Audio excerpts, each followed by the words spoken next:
Ja, hvala lepa. Tudi sam lepo pozdravljam vse navzoče. Kot gotovo dobro veste, slovenska ustava govori o človekovih pravicah in temeljnih svoboščinah in oba dva pojma izenačuje. Tudi vsi mednarodno-pravni dokumenti, ki se ukvarjajo s tem v tako rekoč hkrati govore o človekovih pravicah in temeljnih svoboščinah. V angliški jezikovni terminologiji Human Rights and Fundamental Freedoms. Gotovo so temeljne svoboščine tista temeljna oznaka, ki označuje črto ločnico med nedemokratičnim sistemom in sistemom svobodne demokratične družbe. Ni se mogoče predstavljati demokracije brez svobode. Svobodna demokratična družba, ki smo jo v Sloveniji dobili po volitvah leta 1990, je temeljna označevalka tudi slovenske ustavno-pravne ureditve in tudi seveda evropske ustavno-pravne ureditve, take kot jo danes poznamo. Svobodna demokratična družba temelji tudi na svobodnem oblikovanju politične volje. Svobodno oblikovanje politične volje je predpogoj za demokratično družbo, je predpogoj za demokracije. Ni mogoče govoriti o demokraciji, če ni zagotovljeno svobodno oblikovanje politične volje. Svobodno oblikovanje politične volje seveda pomeni tudi to, da v tem pogledu ne sme biti v procesu izmenjave mnenj, ki poteka v svobodni demokratični družbi, prisotno nasilje. Kakršnokoli oblika nasilja je tujek in ni samo tujek v izmenjavi mnenj v svobodni demokratični družbi, ampak pomeni tudi nasprotovanje svobodne demokratične družbe. Nasilje, ki lahko prihaja v izrazu na različni način, in ki smo bili priča tudi v letošnjem letu, v nekaterih primerih, tudi v izraženju mnenj v množičnih demonstracijah, samo po sebi izključuje svobodno demokratično družbo. Pomeni nekaj drugega, nekaj, kar ni demokracija, kar nasprotuje svobodni demokratične družbe. Na tem mestu smo želeli to posebej poudariti, kajti Zbor za republiko se seveda od vsega začetka kot civilno-družbena organizacija zavzema za svobodno izmenjavo mnenj, za svobodno oblikovanje mnenj in seveda tudi za svobodno demokratično družbo in hkrati najostreje obsoja oblike nasilja, na katere smo tudi že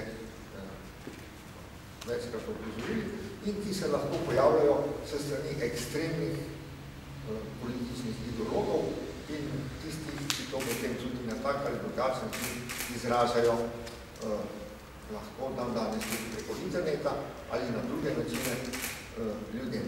To v Zboru za republiko odločno odklanja. Drugo, kar smo želeli poudariti, je to, da v tem trenutku v Zboru za republiko pozdravljamo bližnjo vključevanje sosednje prijateljske Hrvaške v Evropsko unijo, s tem se Evropska unija krepi. Pozdravljamo tudi doseženi dogovor med Srbijo in Kosovom, kajti tudi to odpira pot evropskim integracijam obeh držav in nas veseli, da se proces širjenja Evropske unije in s tem tudi evropskih standardov, evropskih miselnih vzorcev in ne nazadnje tudi evropske svobode oblikovanja politične volje, da se širi na čim širše območje Evrope. Zbor za republiko podpira v celoti vključevanje in vključitev Slovenije v ta proces izmenjave duhov v Evropi, izredno tudi v Evropski uniji in pozdravlja tudi vse procese, ki potekajo znotraj Evropske unije, ki pripomorijo tudi k večjem povezovanju te unije in k uresničevanju vseh tistih ustavnih idealov, ki so izraženi v slovenski ustavi in ki so zelo dobro tudi izraženi v tovrstnih ustavnih dokumentih Evropske unije. Slovenija je nepogrešljiv sestavni del evropskih institucij in evropske institucije so tudi tiste, ki nam v tem trenutku za veliko mero preudarnosti pomagajo pri obvladovanju težav, s katerimi se je znašla Slovenija v sedanji težki finančni, javnofinančni in gospodarski situaciji. Zato Zbor za republiko tudi pozdravlja vse tiste ukrepe vlade, ki in njena prizadevanja za izhod iz gospodarske krize, vse tiste, ki jih tudi seveda kot take priznava Evropska unija in njene institucije, ki jih je že isto potrdila in ki pomenijo tudi nadaljevanje politike na tem področju tudi prejšnje vlade. Ocenjujemo, da je to zanesljiv način, da Slovenija premaga dosedanje gospodarske izzive brez posredovanja, hujšega posredovanja trojke ali drugih evropskih mehanizmov in da je treba v tem pogledu samo začrtovati pot, ki jo je trasirala že prejšnja vlada. Zato podpiramo prizadevanje, vsa tista prizadevanja te vlade v tej smeri in nas veseli, da so nekateri predstavniki vlade, recimo finančni minister, pa tudi predsednica vlade, je izjavila ne toliko pred slovenski javnostjo, to da pred tujimi deležniki, da vlada načrtuje izvedbo projektov, ki jih je trasirala že prejšnja vlada.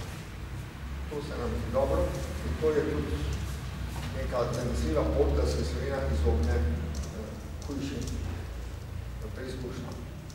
V tej luči želimo tudi dobronamerno pomagati vladi in v tem trenutku tudi dobronamerno svetujemo, naj vsa prizadevanja strne, tudi v okviru te politične opcije, da Slovenija čim prej sprejme zlato fiskalno pravilo in napis tega pravila v ustavo in hkrati s tem tudi, da intenzivira in pospeši čim prejšnje sprejetje ustavnih dokumentov, ki so pripravljeni v zvezi z ureditvijo referenduma. Hitra ureditev obeh teh vprašanj na ustavni ravni bo seveda tudi pomembno prispevala k lajšanju izzivov, pred katerimi se nahaja Slovenija in k lažjemu premagovanju gospodarske krize. O morebitnih pomislekih, ki so bili izraženi glede datuma 2015, glede zlatega fiskalnega pravila v ustavi, bi treba vendarle pojasniti, da samo pravilo ni togo in ne zahteva takojčno uskladitev v letu 2015, ampak dopušča tudi izjeme. Če se država najde v takšni situaciji, kjer to ni mogoče, zato so bojazni, ki smo jih včeraj slišali in bojazni, ki jih je izrekla predsednica vlade pred tem datumom, neutemeljene. Želimo povedati, da ta strah ni upravičen, ta vpis omogoča tudi v tem pogledu fleksibilno odstopanje od tega pravila in postopno uravnoteženje javnih financ, ne samo v letu 2015, ampak tudi za neko preračunitvijo, takrat, ko tudi dejansko razmere v državi to omogočajo. Zato želimo vlado v tem pogledu tudi upokojiti. Ne samo nadaljuje se politiko prešljanja, ampak ne se v tem trenutku tudi čim prej odloči za hitro ustavno ureditev.